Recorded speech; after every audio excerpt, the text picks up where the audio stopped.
guys, what's going on? Welcome to Cereal at Midnight. My name is Heath. And I'm Bree. And we are here to talk about something, to report to you guys, something that's kind of happened in our house this summer. It was unplanned. Makes it sound kind of ominous. It does. In a way, it kind of is ominous. Nobody was expecting it, but yet it happened. It's the Summer of Cage. The summer Nicolas Cage, yeah. So just to different, it's not Luke Cage from Marvel. No. It's the summer, but Nicolas Cage did take his name from Luke Cage, the comic book character. Fun fact.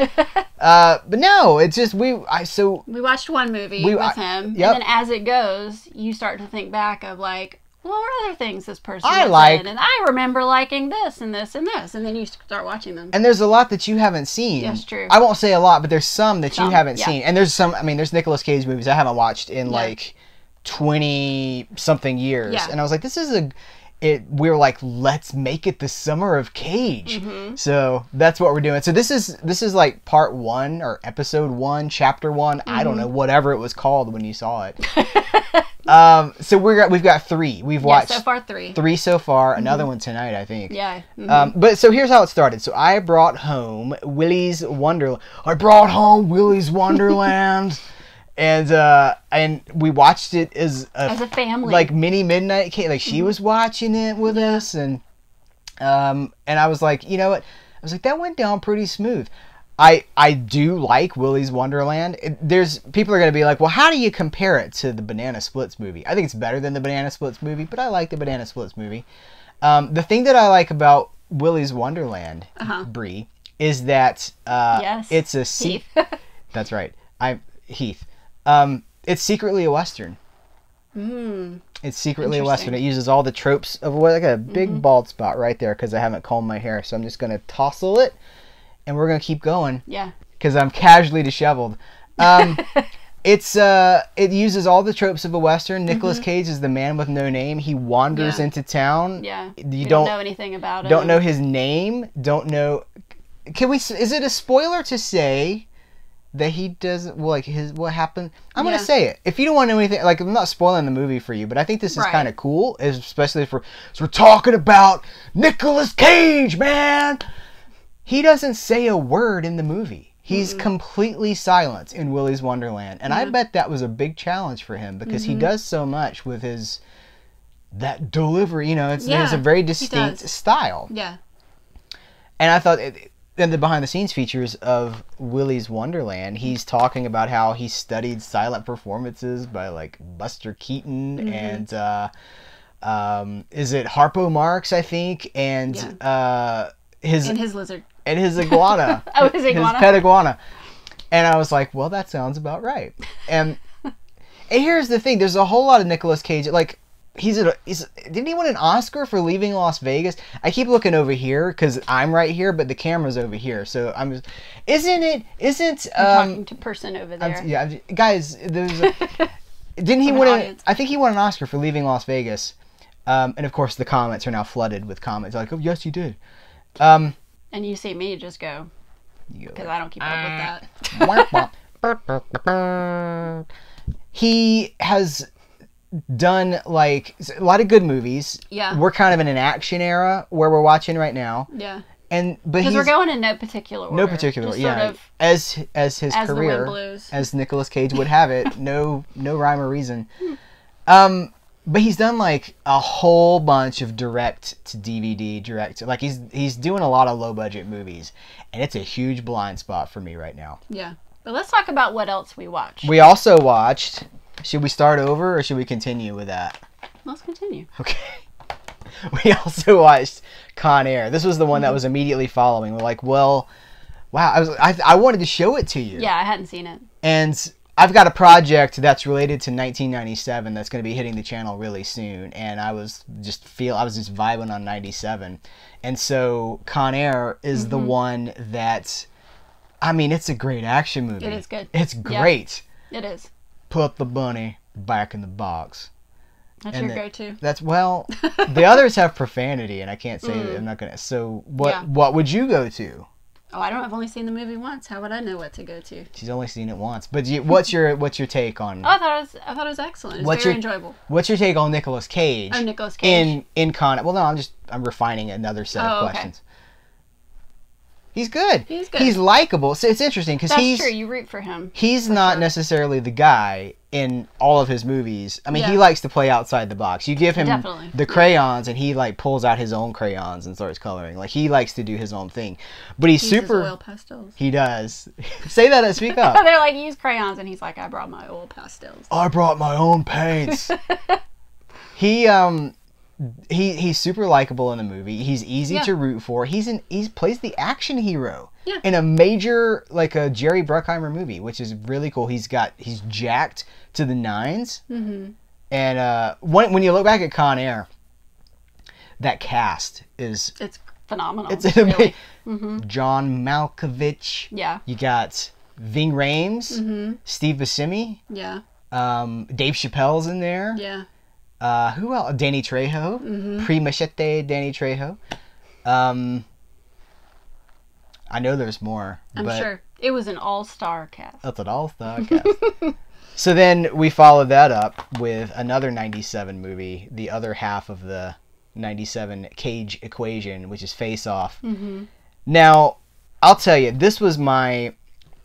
In the 90s, I liked Face Off more than I liked Con Air. Yeah. I didn't see either one in the 90s.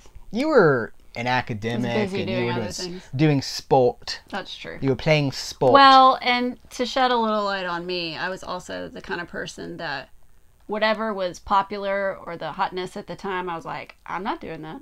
So then I would just actively choose not to watch things that were popular. Yeah. Yeah, and I would do other things. But you know what? And people are going to be like, what a hipster. But you know what? That's like the mission statement of Serial at Midnight. Like, we zig when everyone else zags. Yeah.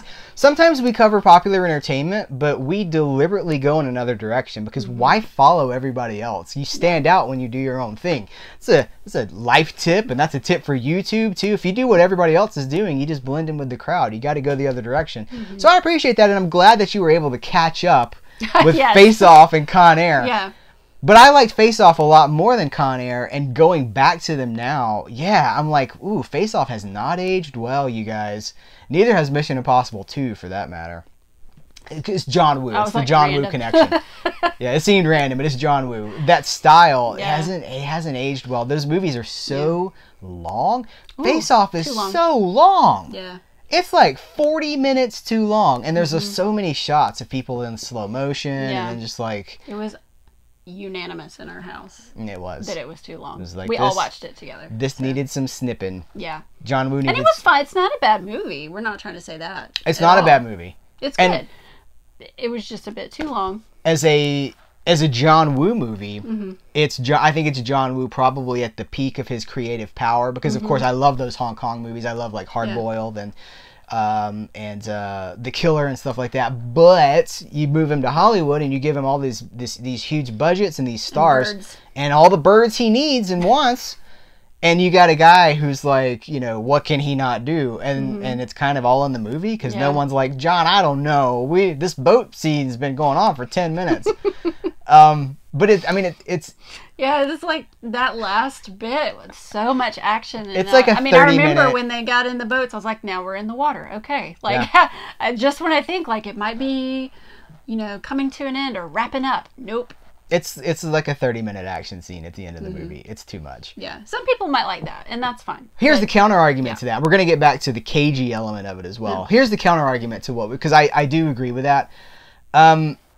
It was kind of nice to have this action movie that's not associated with a franchise. That's true. They wouldn't make it now. Now it would be Fast and Furious 43. And I'm not knocking the Fast and the Furious movies, but we have lost Face-Off type movies because of the Fast and the Furious movies. Yeah. We can't have both. We simply... You can have an ultra-low-budget action movie, or you can have a big tentpole franchise movie. You can't have both. Yeah. Normally I'm the one saying that. Listen, my opinions are constantly evolving, and I'm kind of getting to the point now where I'm just like, this blockbuster cycle has got to end because it is. It would be fine if we got the Marvel movies and the superhero movies, and then we also got like $30 million action movies, but we don't. Yeah. We get Everything $3 million has to be a franchise. action. Yeah, and they're like, how can we work this into the Fast and the Furious? Or they'll be like, well, I don't see this as a film, but we'll give you 8 episodes on Netflix. And like, it wasn't it's an action movie. Well, you can have 8 episodes. Yeah. Like, this is they'll gone. do another Face Off, but it'll be part of the Fast and Furious, and it'll be that they switched the cars, and so I love it. So you don't know which car it is. The and whose car it is. was family. Okay, so Cage gets to do something really great in this movie, which is that he starts the movie as the villain. Yeah. And through it's a science fiction. This is the thing. I was like, this movie's so campy. It wasn't campy in 1997. Right. Con Air invites us to have fun with it. Like, it's big and it's goofy, but it knows it in the way that Bruckheimer movies do. Face Off does not know that it's fun. Face Off is taken. It's like, hey guys, we're doing something really special here. Like, shh, shh, shh. And because of that, it's camp. It's just like, ooh. And Travolta's performance, like Cage's performance, works more than Travolta's performance. So Cage starts as the villain, and then through the face-off procedure, they are able. So then you have Travolta pretending to be Nicolas Cage, and Nicolas Cage pretending to be the very grounded, reserved John Travolta. Mm-hmm. And I think one of them works more than the other. But I agree. But for a Cage showcase, it's great because he gets to be like big action crazy guy, ready for the big ride, baby. And then he also gets to be family man and like the so. Yeah. Are you done? I'm just not done. I'm just agreeing. Like, yes. Ooh. Yes. All right. So where do we go from here? We've watched 3. So this is where we started. We're committed to We will continue to report back throughout the summer. His whole IMDb. How far do we go with this? We're about 75 Nicolas Cage movies. I think we should just do what makes us feel happy. I like that. Yeah. And we'll just report back to our community about... That's you. Yeah. About how it goes. What we watch and how it goes. All right. Should we tell them what's next up? No. Or wait. No, okay. We gotta wait because we want them to come back and see. Because if we tell them, they'll be like, "Oh, they told us what they were gonna do in the last episode." We gotta make you wait. We're not gonna tell them everything we're gonna do because we don't even know. We've only got one more we know we're gonna watch tonight. It might be in the Coen Brothers catalog. So, I don't know. Maybe we'll do them in batches of 3s. Maybe we'll do 4s. I don't know. We'll just see how it goes. We'll just see. Yeah, this part of summer. It's summer. This is part of the goal of this is just to be like, I mean, it was accidental. It's like we're just telling you what we're doing, and it's no structure, no plan. We're just kind of freewheeling it. We're doing it the way Cage would want us to do it. Yeah. Let's go. All right, guys. Thanks so much. Let us know what Nicolas Cage movies you would recommend for us to watch next. And maybe, are there ones you think we should avoid? Because here's the thing. True. The man, I mean, highs, lows, ins and outs, ups and downs. It's a wild and crazy career. You know, remember Community? They have a class where they're studying the Nicolas. The guy gives the thesis on Nicolas Cage movies. Yes. All right, guys. Thanks so much. Thanks. Take care. And until next time, we will catch you later.